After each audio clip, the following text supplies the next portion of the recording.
নিজেকে নবী দাবি করে নাই। দেখেন, আমি আগে তার কয়েকটা বক্তব্য দেখাই, তারপর আমি সে যে একটা বাটপার, তার কথা দিয়েছে যে বাটপার, এটা প্রমাণ করবো না। দেখেন, খুব বেশি দেখাবো না, কয়েকটা দেখেন। এই বই হলো রুহানি খাজাইন। দেখেন, এই যে বইটা দেখতে পাচ্ছেন আপনারা, এই বই হলো রুহানি খাজাইন, তসনিফাত হযরত মির্জা গোলাম আহমদ কাদিয়ানী, মসিহ মওউদ ওয়া মাহদি মওউদ আলাইহিস সালাম। মানে এই বইটা আমাদের কারো লেখা না, এই বইটা গোলাম আহমদ কাদিয়ানীর নিজের লেখা। গোলাম আহমদ কাদিয়ানীর কি লেখা? নিজের লেখা। অর্থাৎ রুহানি মানে আধ্যাত্মিক, খাজাইন মানে হলো খাজিনা, মানে ভান্ডার। তো গোলাম আহমদ কাদিয়ানীর ছোট ছোট লেখা বই 84টা আছে। ছোট ছোট ছোট ছোট বই 84টা, ছোট বই। এই 84টা বইকে একত্রিত করে, যেহেতু গোলাম আহমদ কাদিয়ানীর নিজের লেখা ছোট ছোট 84টা বই আছে, এই 84টা বইকে এক জায়গায় করে কাদিয়ানীরা 23 খণ্ডে ছাপিয়েছে রুহানি খাজাইন নামে। এটা দেখেন, তাসনিফাত হযরত মির্জা গোলাম আহমদ কাদিয়ানী, মানে এটা মির্জা গোলাম আহমদ কাদিয়ানীর নিজের লেখা বই। তো এই 23 খণ্ডের আমার কাছে যে খণ্ড আছে, এটা হলো 18 নম্বর খণ্ড। কত নম্বর খণ্ড? 18 নম্বর খণ্ড। 18 নম্বর খণ্ড থেকে আমি তার 2-3টা বক্তব্য আগে পড়ে শোনাই, তারপরে তাদের ধর্মগ্রন্থ যেটা তাজকিরা, তাজকিরা, তাজকিরা মানে আমাদের ধর্মগ্রন্থ আল কোরআন। বলেন, আমাদের ধর্মগ্রন্থ। আরে রায়বাগের মুসলমান কথা বলেন না। আমাদের ধর্মগ্রন্থের নাম, আর কাদিয়ানীদের ধর্মগ্রন্থের নাম তাজকিরা। বলেন, কাদিয়ানীদের ধর্মগ্রন্থের নাম তাজকিরা। দেখেন, কাদিয়ানীটা আলাদা একটা ধর্ম।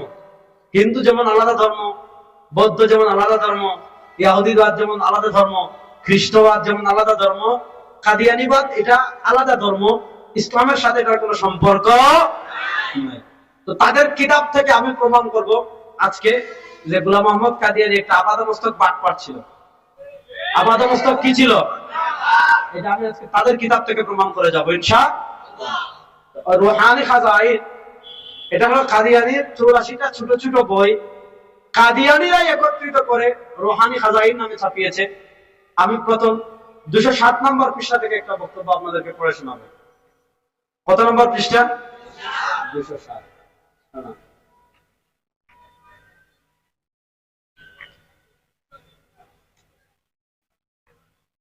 এই যে এই 207 নম্বর 18 নম্বর খণ্ড, পৃষ্ঠা নম্বর 207।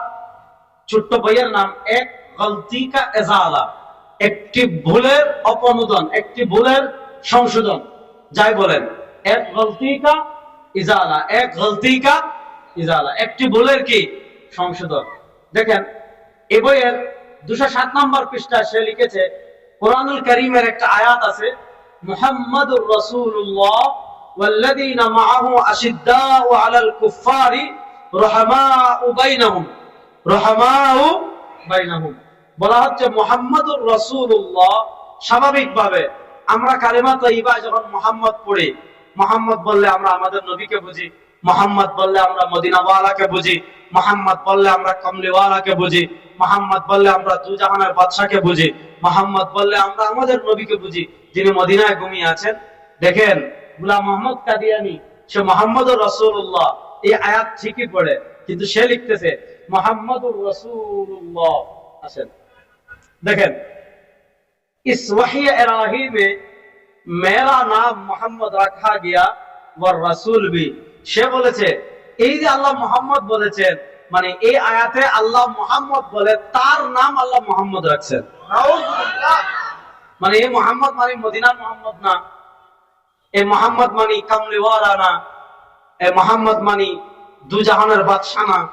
সে বলছে इस वही इलाही में আল্লাহ মেরা নাম মোহাম্মদ রাখা, এই ওহী ইলাহিতে আল্লাহ আমার নাম মোহাম্মদ রেখেছেন। আর আল্লাহ যে বলেছেন মুহাম্মদুর রাসূলুল্লাহ, মুহাম্মদ আল্লাহর রাসূল। কাদিয়ানী বলছে এই রাসূলুল্লাহ মানে আল্লাহ আমাকে বলেছেন মুহাম্মদ, আর আল্লাহ আমাকে বলেছেন আমি আল্লাহর রাসূল।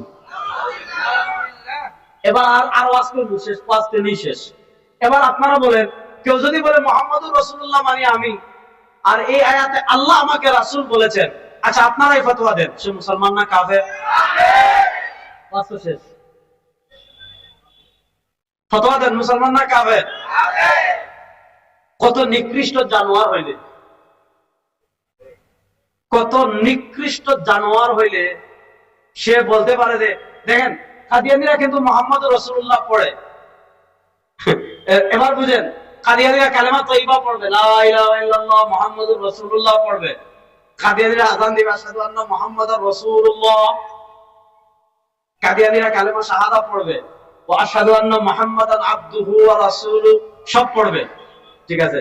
কিন্তু তারা যখন মুহাম্মদ পড়ে, এই মুহাম্মদ মানে কে বুঝছেননি? বলেন না কে? মির্জা গোলাম আহমদ কাদিয়ানী। এবং সে নিজেই বলেছে যে আল্লাহ মুহাম্মদ বলে তার নাম মুহাম্মদ রেখেছেন। এবার আপনারা বলেন, কেউ যদি বলে মুহাম্মদুর রাসূলুল্লাহ, এই আয়াতে আল্লাহ আমাকে মুহাম্মদ বলেছেন, আমাকে রাসূল বলেছেন, এর চেয়ে বড় কাফের, এর চেয়ে বড় বেঈমান, এর চেয়ে বড় বদমাশ, এর চেয়ে বড় ইতর আল্লাহর জমিনে আর কেউ নাই।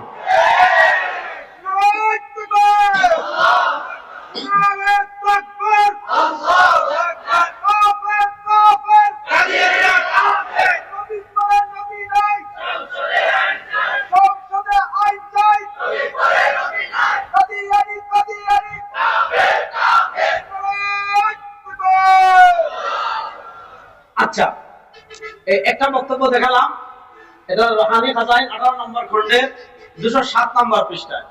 207 নম্বর পৃষ্ঠার পরে 211 নম্বর পৃষ্ঠায় সে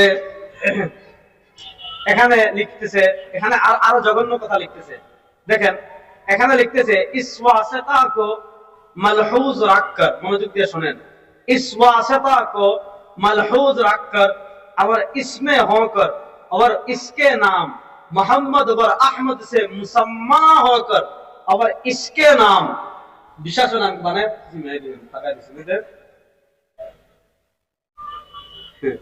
और इसके नाम मोहम्मद और अहमद नाम से मुसम्मा होकर, एरपर लिखते से मैं मानी की आमी, बोले ना मैं मानी की आमी, मैं रसूल भी हो ওর নবী বি হো, যে আমি রাসূল ও আমি নবী ও,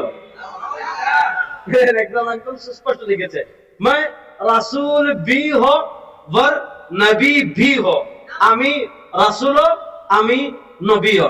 আচ্ছা এবার বলেন, কেউ যদি বলে আমি রাসূল ও আমি নবী ও, সে কি? এই সামনে 3-4 জন বলছেন, কিসের মানুষ মনে হয় আমার সাথে একমত না? যদি একমত না হন তাহলে আপনাকে ঈমান নাই, কথা ক্লিয়ার?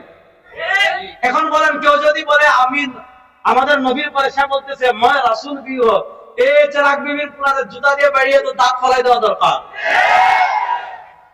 কথা বলেন, এই চেরাগ বিবির পুরা একটা বদমাশ ছিল, তার চাচাতো বোনের সাথে পরকিয়া করছে, সেটা সেই ইতিহাসে আমি যাচ্ছি না। তো আমি আপনাদেরকে যেটা বলতেছি, এই ভারতের পাঞ্জাবের গুরুদাসপুরের কাদিয়ানের চেরাগ বিবির পোলায় যদি কয় আমি মোহাম্মদ, এই ভারতের পাঞ্জাবের গুরুদাসপুরের কাদিয়ানের চেরাগ বিবির পোলায় যদি বলে मैं রাসূল भी हो और नबी भी हो, আমিও নবী আমিও রাসূল, বলে ওই চেরাগ বিবির পুরা গম শয়তান, মুসলমান না কাফের। আপনি বাংলাদেশের সংসদে বসে কাদিয়ানি দালালি করবেন, এই দিন শেষ। বলেন সেই দিন? বাংলাদেশের টিভি টক শোতে বসে কাদিয়ানির দালালি করবেন, সেই দিন শেষ। বাংলাদেশে আপনি মানবাধিকারের কথা বলে কাদিয়ানীদের পক্ষে দালালি করবেন, সেই দিন শেষ। এই আমার নবীর সবচেয়ে বড় দুশমন হলো গোলাম আহমদ কাদিয়ানীর অনুসারীরা। সুতরাং এই গোলাম আহমদ কাদিয়ানীদেরকে বাংলাদেশের মুসলমান পরিচয়ে আর কোন ইজতেমাই দেশে করতে দেওয়া হবে না, হবে না, হবে না।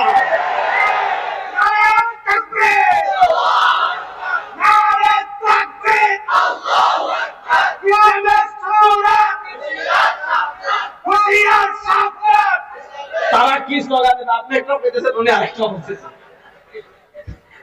যাক, আমি যেই করে আপনাদেরকে বুঝাতে চাচ্ছি, এটা ভালো করে বুঝেন। আমাদের নবীর পরে কেউ যদি তাকে মুহাম্মদ, কেউ যদি তাকে নবী, কেউ যদি তাকে রাসূল বলে, সে মুসলমান না কাফের? দেখেন, সে শুধু মুহাম্মদ দাবি করছে, ব্যাপারটা এমন না। হাসতে হাসতে মারা যাবেন, মানে তার মাথায় একটা তারও ঠিক ছিল না, মানে সে এই পরিমাণ পাগল ছিল যে পাবনা পাগলা গেল, তার চিকিৎসার কোনো স্রোতই নাই। এর প্রমাণ কি দেখেন, আরেকটা প্রমাণ দেখাই তাহলে বুঝবেন এই কথাটা আমি কেন বললাম। এ দেখেন, এটা হলো রুহানি খাজাইন, 22 নম্বর খন্ড। আগে দেখাইছি 28 নম্বর খন্ড থেকে, আর পরে দেখাইতেছি 22 নম্বর খন্ড থেকে। দেখেন, এটা হলো 22 নম্বর খন্ডের 521 নম্বর পৃষ্ঠা, 521 নম্বর পৃষ্ঠা। বইয়ের নাম হলো তাতিম্মা হাকিকাতুল ওয়াহি। বুঝেন, 5 নম্বর খন্ডের 521 নম্বর পৃষ্ঠা, বইয়ের নাম তাতিম্মা হাকিকাতুল ওয়াহি, মানে ওয়াহির বাস্তবতা। দেখেন, যেখানে নবীর পরে একজন নবী দাবি করলে কারো ঈমান যায়। দেখেন, এ বলদের বাচ্চা বলদ কি লিখে নিজেরা। দেখেন, 1 নম্বরে বলেছে मैं सू जैसा के বারাহিনে আহমদিয়া মে খুদা ने फरमाया। বারাহিনে আহমদিয়া কারিয়ানির লেখা আরেকটা কিতাব। সে বলেছে বারাহিনে আহমদিয়ায় আল্লাহ বলেছেন, আল্লাহ কি বলেছেন, मैं आदम हूं। সে বলছে আমি হইলাম আদম। এরপরে বলছে मैं নূহ হো, আমি হইলাম নূহ। এরপরে বলেছে मैं ইব্রাহিম হো, আমি হইলাম ইব্রাহিম। এরপরে বলেছে मैं ইসহাক হো, আমি হইলাম ইসহাক। এরপরে বলেছে मैं ইয়াকুব হো, আমি হলাম ইয়াকুব। এরপরে বলেছে मैं ইসমাইল হো, আমি হলাম ইসমাইল। তারপরে বলেছে मैं मूसा हो, আমি হলাম मूसा। তারপরে বলেছে मैं দাউদ हो, আমি হলাম দাউদ। তারপরে বলেছে मैं ঈসা ইবনে মারইয়াম हो, আমি হলাম ঈসা। তারপরে বলেছে मैं মুহাম্মদ সাল্লাল্লাহু আলাইহি ওয়াসাল্লাম हो, আমি হলাম মুহাম্মদ। দেখেন, এই যে দেখেন, আমি এই এবারটা দেখেন, আমি যে দাগ দিয়ে রাখছি এখানে। সে একজন নবী দাবি করে নাই। বলছে 1 নম্বরে বলেছে আমি আদম, 2 নম্বরে বলেছে আমি নূহ, 3 নম্বর বলেছে আমি ইব্রাহিম, 4 নম্বরে বলেছে আমি ইসহাক, 5 নম্বরে বলেছে আমি ইয়াকুব, 6 নম্বর বলেছে আমি ইসমাইল, 7 নম্বরে বলেছে আমি মূসা, 8 নম্বরে বলেছে আমি দাউদ, 9 নম্বরে বলেছে আমি ঈসা, 10 নম্বরে বলেছে আমি মুহাম্মদ। এবার বলেন, কেউ যদি নিজের 10 জন নবী দাবি করে, না রাস্তা বলেন, আর আসতে বলেন, আর আসতে বলেন। এবার বলেন, যে বদমাশ নিজের 10 জন নবী দাবি করছে, ওই বদমাশের পক্ষে যদি কেউ টিভি টক শোতে দালালি করে, সে মুসলমান না কাফের? ওই বদমাশের পক্ষে যদি কেউ সংসদে দালালি করে, সে মুসলমান না কাফের? বাংলাদেশের যেমন ভারতের দালালদেরকে আমরা পিটিয়ে বিদায় করেছি, কাদিয়ানীদের দালালকে আর এই দেশে দালালি করতে দেওয়া হবে না, ইনশাআল্লাহ বলেন। নবী করিম সাল্লাল্লাহু আলাইহি ওয়াসাল্লামের এই খতনা নবুয়তের ইজ্জতের চাদর ধরে টানাটানি করবে, তাদেরকে আমরা চুমু দিব না? রাষ্ট্র বলেন, তাদেরকে আমরা চুমু দিব? তাদের সাথে আমাদের কোনো আপোষ কখনো ছিল না, হবে না। এজন্য এই দুনিয়ার সবচেয়ে নিকৃষ্ট কাফের কাদিয়ানীরা। বলেন, এই দুনিয়ার সবচেয়ে নিকৃষ্ট কাফের কারা? আর আসতে বলুন, এই দুনিয়ার সবচেয়ে নিকৃষ্ট কাফের কারা? এটা যেটা সন্দেহ করবে তাদের ঈমান থাকবে।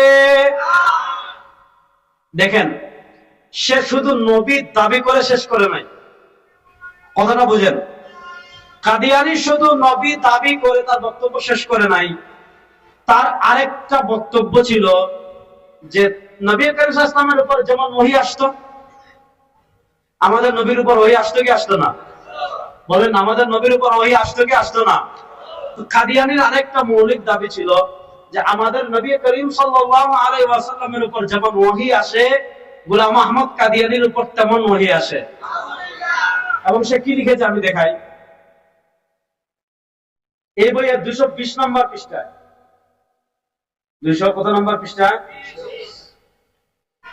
এই যে দেখেন, বইয়ের নাম হাকিকাতুল ওয়াহি, ওয়াহির বাস্তবতা। দেখেন, ডাক দিয়ে রাখছে, এখানে লিখছে मैं खुदा ताला की कसम कहा कर कहता हूं। এটা গোলাম আহমদ কাদিয়ানী বলতেছে যে আমি আল্লাহ তাআলার কসম করে বলছি। मैं खुदा ताला की कसम कहा कर कहता हूं, আমি আল্লাহ তাআলার কসম করে বলি, मैं उन इल्हामात पर, আমি সেই ইলহামগুলোর উপর इसी तरह ईमान लाता हूं, এমন ভাবে বিশ্বাস করি जैसा कि कुरान शरीफ पर और खुदा की दूसरी किताबों पर, যেমন ভাবে ঈমান আনি কুরআনুল কারীমের উপর এবং অন্যান্য কিতাবের উপর। और जिस तरह मैं कुरान शरीफ को यकीनी और कतई तौर पर खुदा का कलाम जानता हो। এই পয়েন্টটা মনোযোগ দিয়ে বুঝেন। সে বলতেছে और जिस तरह मैंने এবং যেভাবে আমি কোরআন শরীফ को কোরআন মজিদ के यकीनी अकट्ट अला कतई तौर पर যেমন ভাবে আমি কোরআনকে অকাট্য ভাবে खुदा का कलाम जानता हो अल्लाह किताब बोले विश्वास करी उसी तरह उस कलाम को भी जो मेरे पर नाजिल होता है खुदा का कलाम यकीन करता हूं অর্থাৎ কোরআন যেমন আল্লাহর কিতাব বলে আমি বিশ্বাস করি ঠিক তেমনি ভাবে আমার উপর যে ওহীগুলো অবতীর্ণ হয় এগুলোকে আমি কোরআনের মতো বিশ্বাস করি। আচ্ছা ঠিক আছে, আমরা কিছু সময়ের জন্য মেনে নিলাম যে তুমি বলতেছো তোমার উপর ওহী। আচ্ছা বলেন, কেউ বলছে আমার উপর এগুলো ওহী আসছে, এরপরে দেখা গেল আসলে সে ওহী বলে যে কথাগুলো বলছে এই কথাগুলোর সাথে বাস্তবতার কোনো মিল নাই, সে বলেছে একটা হইছে আরেকটা, তাহলে এগুলো ওহী না ভণ্ডামি? আচ্ছা আমাদের নবী করিম সাল্লাল্লাহু আলাইহি ওয়াসাল্লামের উপর কোরআন ওহী এসেছে, কোরআনুল কারীমের একটা আয়াত বাদ দেন, কোরআনুল কারীমের একটা হরফ বাদ দেন, কোরআনুল কারীমের একটা নুকতাকে ভুল প্রমাণ কিয়ামত পর্যন্ত কেউ করতে পারবে না। আর আসতে বলেন আল্লাহর কালাম ওহী এসেছে কোরআন। ওহী কি? আরে বেগুন বলেন না, ওহী কি? কোরআন। কোরআনুল কারীমের একটা নুকতাকে কেউ কিয়ামত পর্যন্ত ভুল প্রমাণ করতে পারবে? বলেন না, কিয়ামত পর্যন্ত কেউ ভুল প্রমাণ করতে পারবে? কিয়ামত পর্যন্ত কেউ ভুল প্রমাণ করতে পারবে? এবার সে নিজে বলেছে যে আমার উপর যে ওহীগুলো এসেছে এই ওহীগুলোকে আমি কোরআনের মতো অকাট্য বলে বিশ্বাস করি। এবার আসেন তার কয়েকটা ওহী আমি পড়াই আর তারপরে বাস্তবতার সাথে মিলাই। দেখেন এই যে তাজকিরা, আমি বলেছি কাদিয়ানীদের ধর্মগ্রন্থের নাম কি? বলেন না, কাদিয়ানীদের ধর্মগ্রন্থের নাম কি? তাজকিরা মাজমুআ ইলহামাত কুশুফ ও রুইয়া হযরত মির্জা গোলাম আহমদ কাদিয়ানী মসিহ মওউদ ও মাহদি মওউদ আলাইহিস সালাম।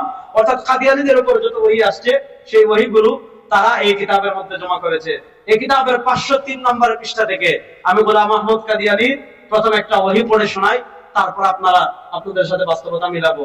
503 নম্বর পৃষ্ঠায় সে কি লিখেছে দেখেন। এই ওহী তার উপর কত তারিখ আসছে এখানে তারিখটা তারা লিখে রেখেছে যে ওহীটা তার উপর এসেছে 14 জানুয়ারি 1906। কত তারিখ আসছে? আর কথা বলেন না কেন? 14 জানুয়ারি 1906। আচ্ছা আচ্ছা দাঁড়ান, এটা বুঝেছি। 14 জানুয়ারি 1906 তার উপর ওহী এসেছে। কি ওহী এসেছে? কাতাবাল্লাহুল আদলিবান্না আনা ওয়া রাসূলি সালামুন কাওলাম মির রাব্বির রহিম, এটা ওহী আসছে। এরপর সে লিখতেছে 3 নম্বর যে ওহী আসছে সেটা হলো তার উপর 14 জানুয়ারি 1906 খ্রিস্টাব্দে ওহী আসছে। সে লিখছে হাম মক্কা মে মরেগে या मदीने में, हम मक्का में मरेगे या मदीने में। 14 জানুয়ারি তার উপর ওহী আসছে, সে হয়তো মক্কায় মারা যাবে অথবা কোথায় মারা যাবে, এটা ওহী। আচ্ছা আমার নবী কোরআনে আল্লাহ নবীর মাধ্যমে যত ভবিষ্যৎবাণী করেছেন, আলিফ লাম মিম গুলিবাতির রুম ফি আদনাল আরদি ওয়া হুম মিন বা'দি গালাবিহিম সায়াগলিবুন, আল্লাহ কোরআনুল কারীমে যতগুলা ওহীর মাধ্যমে ভবিষ্যৎবাণী করেছেন একটা ভবিষ্যৎবাণী মিথ্যা প্রমাণিত হয়েছে? কিয়ামত পর্যন্ত কেউ মিথ্যা প্রমাণ করতে পারবে? এবার সে লিখছে যে 6 জানুয়ারি 14 জানুয়ারি 1906 তার উপর ওহী আসছে, সে মক্কায় মারা যাবে অথবা মদিনায় মারা যাবে। দেখেন সে যে একটা ভণ্ড, সে যে একটা টাল, সে যে একটা বাটপার, সে যে একটা মিথ্যু। আল্লাহ তার ওহী দিয়ে সারা দুনিয়ার মানুষদেরকে বুঝিয়েছেন। সে বলেছে তার উপর ওহী আসছে, সে মক্কায় মারা যাবে অথবা মদিনায় মারা যাবে। দেখেন এই বদমাশ মক্কা মদিনায় মারা যাওয়া দূরের কথা, সে জীবনে মক্কা মদিনায় যায়নি। বুঝতেছেন নি? সে মক্কা মদিনায় মারা যাওয়া দূরের কথা, সে বলছে তার উপর ওহী আসছে সে মক্কায় মারা যাবে। সে বলেছে তার উপর ওহী আসছে সে মদিনায় মারা যাবে। এবার বুঝেন, যে জীবনে একবার মক্কায় যায় নাই, যে জীবনে একবার মদিনায় যায় নাই, এবার বলেন তার ওহী প্রমাণ করলো তার চেয়ে বড় মিথ্যুক আল্লাহর জমিনে আর কেউ নাই, তার চেয়ে বড় কাফের আল্লাহর জমিনে আর কেউ। এজন্য শুনেন, কাদিয়ানীরা কালেমা পড়ে সব পড়ে কিন্তু ব্যাখ্যা করে ভিন্ন। তারা মুহাম্মদ বহন বলে, তাদের উদ্দেশ্য থাকে আমাদের নবী না, তাদের উদ্দেশ্য থাকে গোলাম আহমদ কাদিয়ানী। এজন্য এখন রাত এটা যেমন সত্য, এখন দিন না এটা যেমন সত্য, এখন আপনারা আমাকে দেখছেন এটা যেমন সত্য, এখন আপনারা আমাকে দেখছেন এটা যেমন সত্য, এখন আমার সামনে এতগুলো মাইক আছে এটা যেমন সত্য, এখানে কিছু ভাই দাঁড়িয়ে আছেন এটা যেমন সত্য, তার চেয়ে বড় সত্য হলো কাদিয়ানীরা কাফের। আর কেমন বলে বুঝবেন? এখন আমি এখানে আছি, এটা সত্য না মিথ্যা? বিশ্বাস করতেছে না, বলেন এখন আমি এখানে আছি, এটা সত্য না মিথ্যা? এর চেয়ে বড় সত্য হলো কাদিয়ানীরা কি? এজন্য দেখেন, আসসালামু আলাইকুম রাহমাতুল্লাহ, নারায়ে তাকবীর।